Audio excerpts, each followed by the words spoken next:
All right, this is for the Veterans History Project. Can you state your name? John Duffy. Okay, John Duffy. Mr. Duffy, where did you grow up?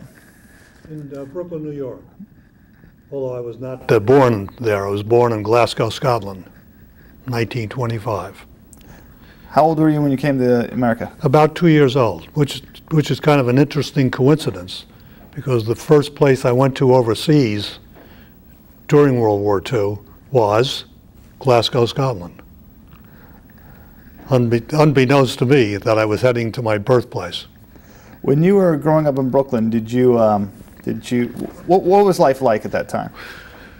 Brooklyn was and still is a wonderful place. It's got a bad reputation, not warranted.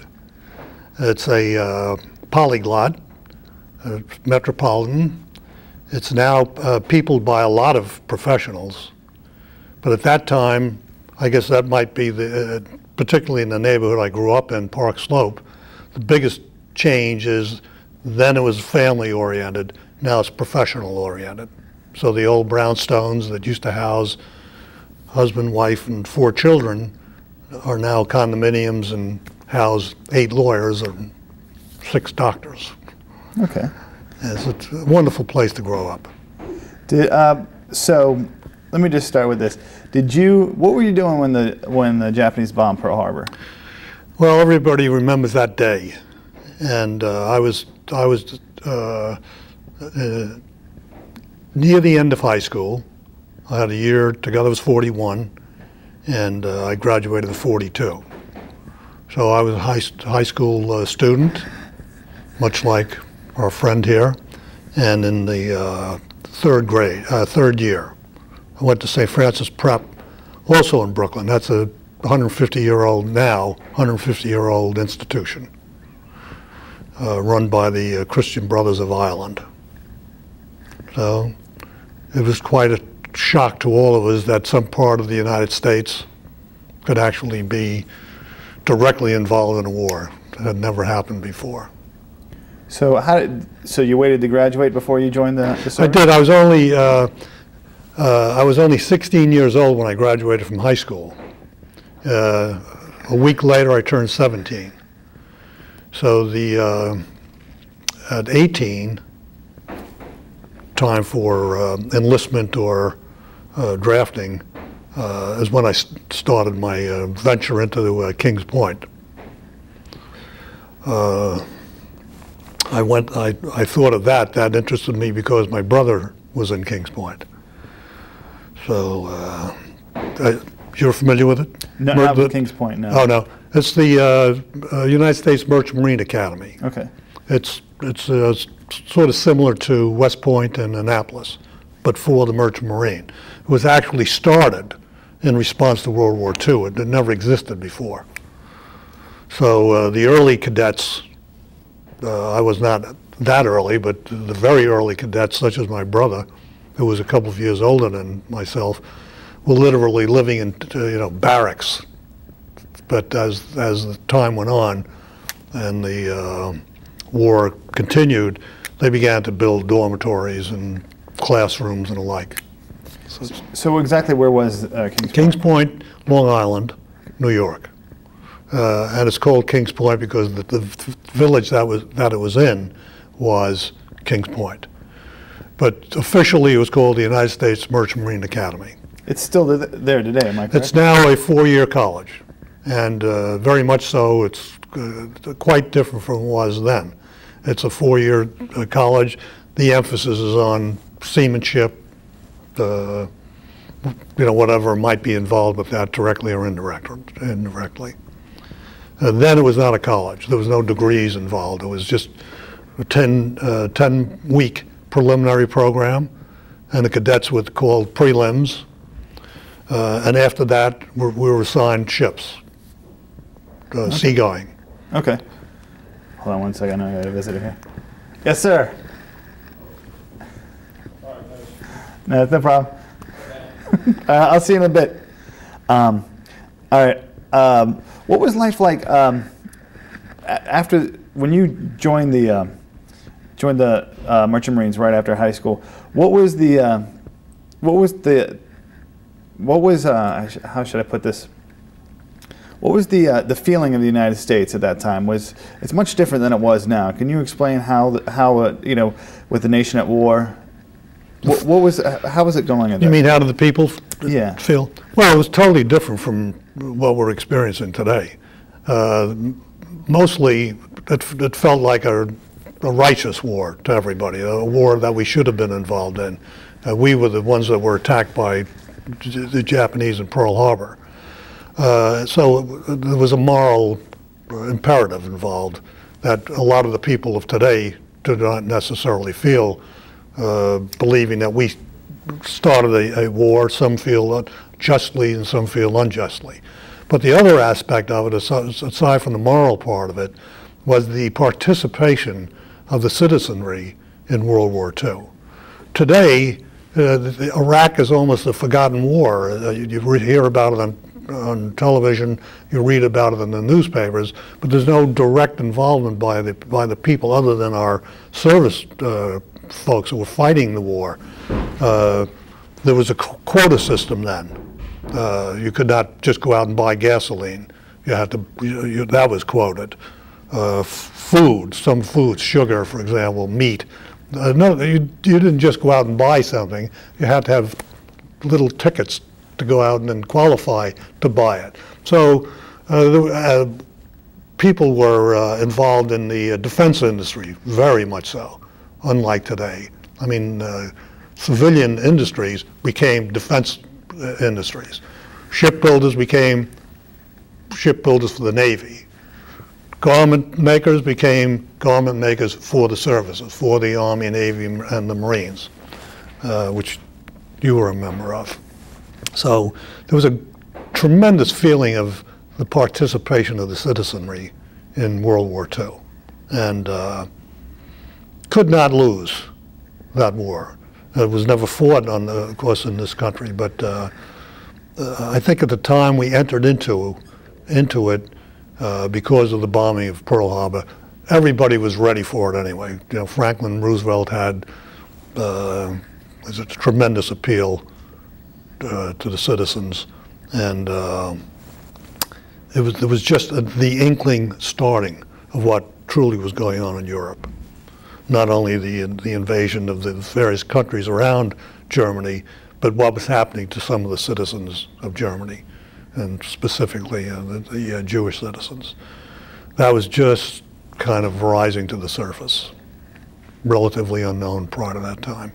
So there was a feeling of justification, moral certainty about it, and participation. Some of, practically none of which we're involved in today. That's fantastic. Did you feel, even when you were 16, before you graduated, before you went in the service, did you feel that that there was some sort of kind of sacrifice with all the rationing? Well, yes, but we didn't feel as though we were missing anything. We felt as though that was our duty. That was what we should have done, and the young people then could hardly wait to get into the service. I mean, I don't know the statistics on this, but they weren't waiting to be drafted. A lot of people were drafted, of course, but there were a lot of enlistments. And as we get further along into the story, for a reason which I will go into when we get there, I myself left Kings Point because I felt that I was wasting my time during the war, going to school. I was in a school now. I said, I didn't go in for that. I went in to be part of this. So when I was 18, went in. By the time I was 19, I was in the United States Navy. And I had, if you want to get into my service in Kings Point, well, there was a 10-week preliminary period when you were called a cadet midshipman prelim. After that 10 weeks, you were then shipped out. And my first assignment was on a Liberty ship. That was the ship that they just kind of started to mass produce for the Lend-Lease program. You're familiar with it? No. Well, Lend-Lease was the participation of the United States long before Pearl Harbor, but not in an actual military sense or fighting sense, but in the sense of helping the UK, the United Kingdom, which was directly involved in being bombed. Russia, our now not so close ally, was then our ally. The United Kingdom was our ally. China was our allies. So those who are now the ones we're looking at kind of sideways, Russia and China, were strong allies of ours. So this was going on before Pearl Harbor, our sending over materiel to those countries that were actually fighting. And my first port being, I mentioned before, Glasgow, where I was born, but that was en route to Murmansk, Russia. Now, the Murmansk run was very well known during that period of time, because to get there, you had to go up from the North Atlantic into the Arctic Ocean. The Arctic Ocean at that time was loaded with what they call the wolf packs. Have you heard that expression? Yes. German U-boats. And as a matter of fact, the Bismarck, which was kind of like on the Graf Spee, were light cruisers, like light battleships, just sitting up there waiting for these United States convoys to go up north of Great Britain, make a right turn, right up the Arctic Ocean towards Russia. In order to stop this transport of materiel, which of course was impeding the progress of the German victory over Russia, most of the convoys, including the one I was on, were attacked by the U-boats. And I think our 22 vessel convoy, 22 merchant vessels, of course there were always United States Navy destroyer escorts with us, but I think of the 22 ships that we went up there with, we only arrived with 16 of them. We lost about 6, including ones I was looking at. I mean, we were all standing there at our stations, which were gun stations, even though it was a merchant vessel. We had the Navy Armed Guard on every merchant ship. The United States Navy was there with us. Ships that were right next to you in the convoys, you saw going down, having been torpedoed. And of course, because of the temperature of the Arctic Ocean, needless to say, hypothermia quickly evolved, and those poor guys that hit the ocean didn't live very long. And that means the whole crew. There were no rescues. There was no means to rescue them, really. So we ended up in Murmansk. We were carrying, along with other supplies, our deck cargo, called the deck cargo because it was stationed on deck, were actual cars, railroad cars, engines, passenger cars, because they didn't have any. The world had been bombed. You know, Russia's rail system had been pretty well wiped out. So we were delivering then to them, this was in 1943, railroad cars and all sorts of material that went on for civilians and for war. We were iced in Murmansk because this was around January, so we got iced in and we had to stay up there until March. And left in March. We're not attacked. They didn't attack empty vessels. There was no point to it. They only attacked you as you were heading up. And went back really without event. And was assigned then, when I got back to the United States, to my second vessel, which was an oil tanker.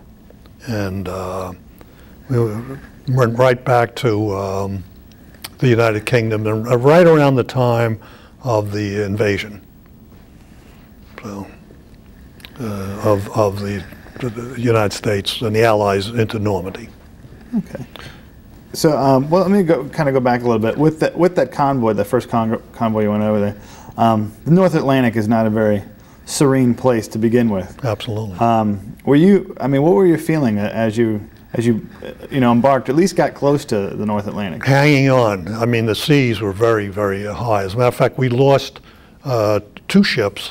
We lost 4 or 5 from U-boats, but we lost 2 from being battered by their own deck cargo. I told you we had these enormous engines, and because of this, of course, they were strapped in. But because of the intensity of the sea, there was almost earthquake conditions, except it was in January. But the condition of the sea was as though you were out in an earthquake.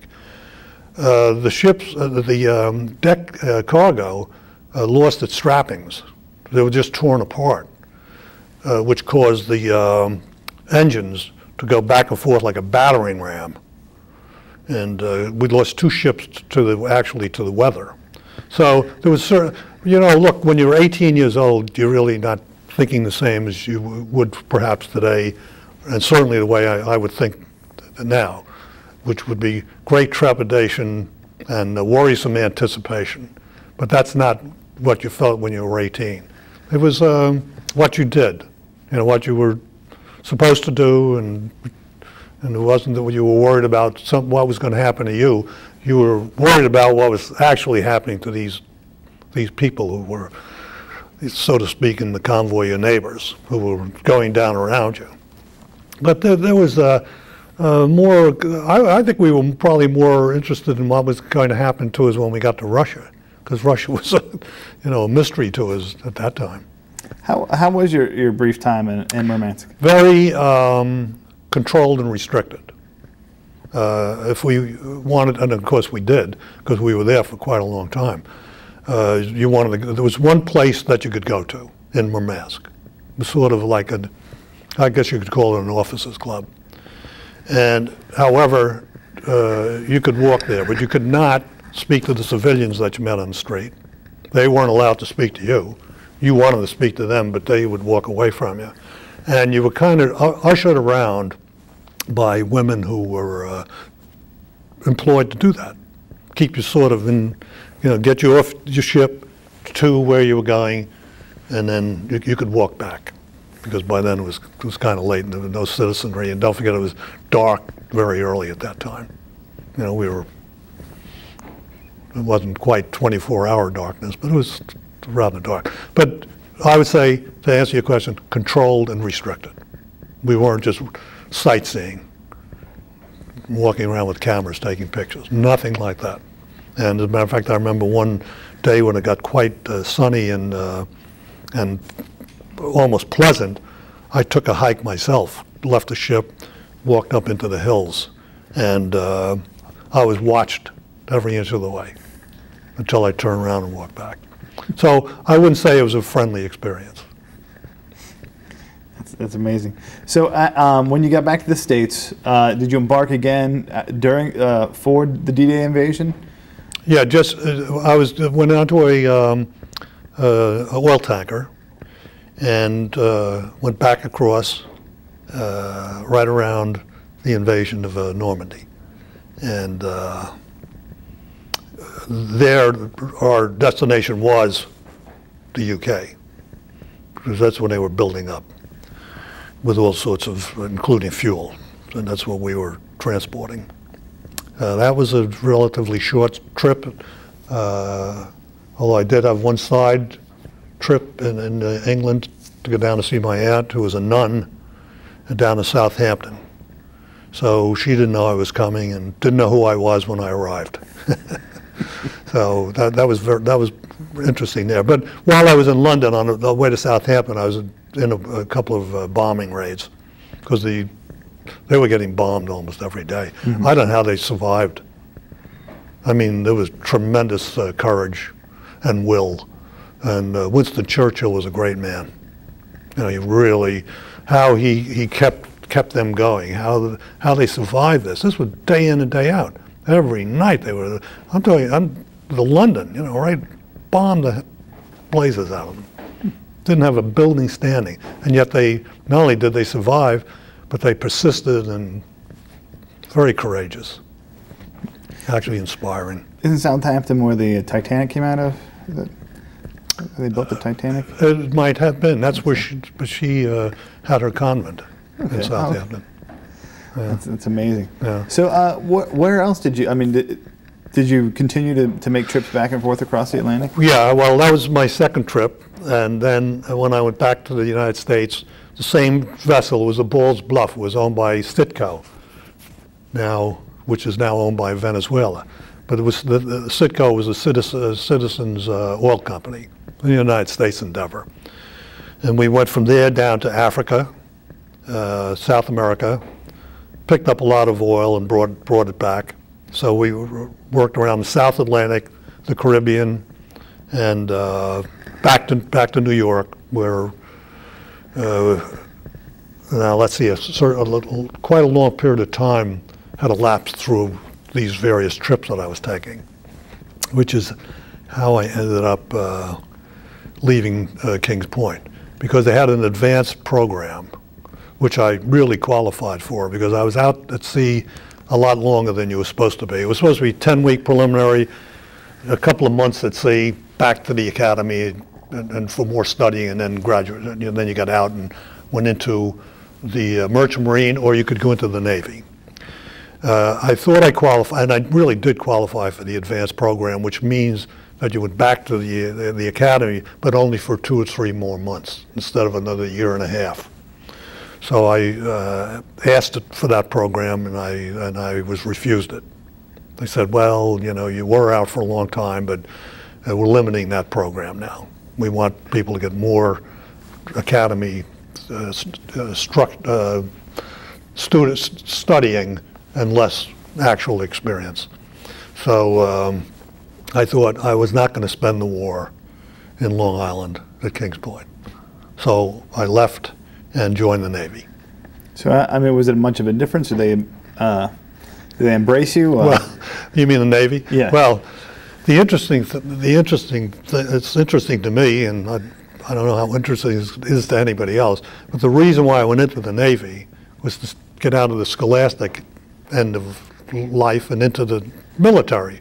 I wanted to see some action, more than I had seen. And I guess because of my scholastic background, and if I may be excused for a little immodesty here, I was always at the top of the class. And when you're on the top of the class, you go to another school. So I went to boot camp up in Sampson and New York, which is around Syracuse, very cold. And I graduated, got out of there as the honor man, the highest in the class.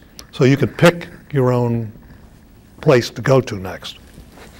And I wanted what is called a right arm ranking. Do you know what that is in the Navy? All right, well, there are certain rankings in the Navy that are pure Navy, and I wanted one of those. For example, not pure Navy would be storekeeper or some kind of an engineer, or some of the other things. But pure Navy would be bosun's, torpedo mate, quartermaster. Quartermaster in the Navy is not like quartermaster in the Army. Quartermaster in the Navy is navigation, and you work with the officer on watch up in the bridge. So that's what I wanted. So I could get out to sea and be a part of the real Navy. And so when I did that, and when I got out of quartermaster school, which was in Bainbridge, Maryland, I was at the top of the class, and they asked me to pick another school that I'd like to go to. So I went to PT boat school. And so I was a quartermaster with the PD boat patrols up in Rhode Island. That's where the PT base was, in Melville, Rhode Island, right next to Newport. And we had just completed PT boat training, and the war with Japan ended. So instead of staying in Kings Point for a year and a half or 2 years, I ended up in all sorts of Navy schools. Well, all of that ended, and now they needed people over in Japan. So I ended up on a troop ship was delivered over to Japan. This was right after the war ended, and it went on a Minesweeper, because that was the biggest problem then. We had dropped mines, the Japanese had dropped mines, so we cleared the mines from the China Sea. So during that period of time, I spent a lot of time in Japan, some time in China.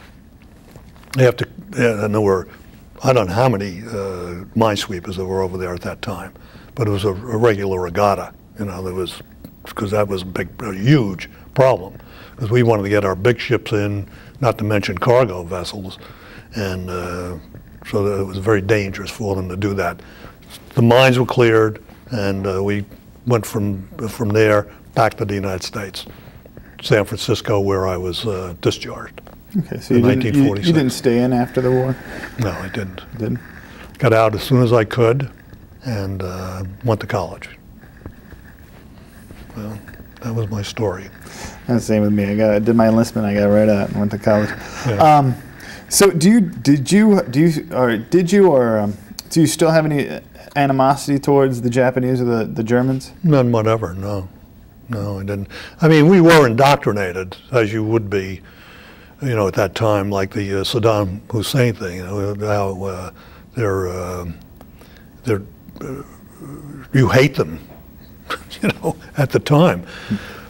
But I think the thing that turned me, well, I never really, I suppose if I was a combat, a Marine, such as you were a Marine, and was fighting them face to face, I might have gotten to hate them. But, when you're in the Navy, unless you're, and even if you're in combat in the Navy, you're fighting ship to ship, not man to man. So the hatred was there because of what they did to bombing Pearl Harbor. Unannounced, without warning.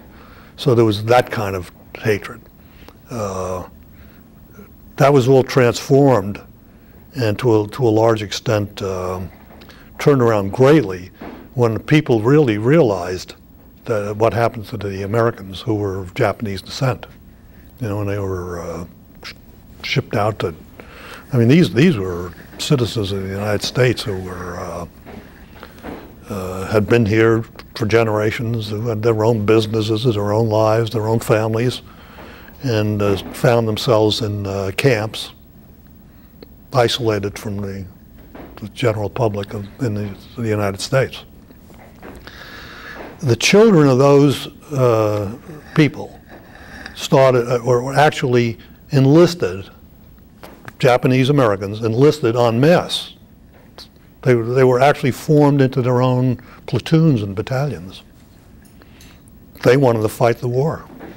So no, I didn't have that great feeling of animosity for Japanese people, but I had great feeling for the act that they committed in bombing Pearl Harbor. And of course there was a lot of, and then the kamikaze pilots. You know all about those. You've heard all about those, and those were, because they considered them acts of bravery, but they were the same as the suicide bombers that we're confronting in Iraq and other places today. What did you, with your experience, your service? How did you feel? Did you feel that it was a positive experience? Did you feel it was a sacrifice? I felt it was a positive experience. I met some of the greatest people I met throughout my life. One of whom was a very close friend of mine after the war. We both were from Brooklyn. I met him on one of the ships, and I felt it to be a positive experience, and I didn't feel it to be some unwarranted sacrifice. I never thought of it as a sacrifice. I thought of it as something you did in that situation. Never occurred to me not to do it, or my friends and peers. We all just went. It was not let's go, how can we get out of this? It was, how can we get into it? That was true, and I think a big difference in World War II and some of the later wars. So what would you want today's generation or future generations to understand about that time? Well, the necessity for what was done, as distinguished from Because war is not a problem solver. It's a problem maker. And it doesn't achieve anything. Take, for example, right now, one of the most popular tourist attractions now is Vietnam. We are now close allies of Japan. We're not such close allies of Russia, whom we really saved, because they did a lot for themselves, but we really helped to save from the German invasion. We saved, to a large extent, we helped China in its problems with Japan. Now we look upon them as potential, at least as potential problems. So what does war achieve? In 50 years, everything's turned around on its head. Our then enemies are now our allies. Our then allies are now potentially our enemies. So, however, if a war is justified and necessary, then I would encourage, for the sake and saving of our country, the greatest in the world, I tell them at all costs and whatever cost it is, to do whatever they have to do to defend this country. You'll never find a better place. There isn't any. So the greatest thing that ever happened to me is coming over here at the age of 2. And I love the United Kingdom, but the United States is one of a kind, and I hope it always stays that way. So I encourage them to do what we felt was the right thing to do then. And we wanted to do it. We didn't feel imposed upon. We didn't feel that there was any challenge that we shouldn't take up. And I would want them to do the same thing under the same circumstances. You know what happened in Vietnam. A lot of people were going up to Canada. There was all sorts of draft dodging. How can I get out of it? Well, I say, then we thought, how can we get into it? Speaking of something like that, do you, what are your feelings on required service for people in the country? Well, I think required service is good, but it doesn't have to be a required military service. Peace Corps, you know, that type of thing. I think it's good to have a feeling of participation in the country, and I think it gives you more awareness as you go through life, what people are doing, what you did, how you advanced the programs of the country, how you were involved in its progress. I think it's uplifting for you, but it should not necessarily be military service. But I do think that's a big problem today. This tremendous effort not to have a draft has taken all these people who are now fighting this war. They're over there for the second, third, and fourth times because there's nobody to support them. They wanted to make it a war, you know, the old butter and gun kind of war, where nobody was deprived of anything except the people who were fighting it. Well, that's not the way World War II was. World War II was everybody fought it. People here and the people over there. And that was the feeling everybody had. Tremendous loyalty to the country. Is there anything else you'd want to share or impart to future generations? I think I spoke too much. But but I know it's not that I would share it, but I hope that and I don't want to be political about this because I'm not a political person, but I hope that we get ourselves turned around here, estimate the true problems that we have, both internationally and nationally, and get our country straightened out, because I don't think we're heading in a good direction. Okay. Great. Well, thank you for joining us. It's really my pleasure. Thank you. I'm sorry I got on the, what's the word? Yes, stop recording.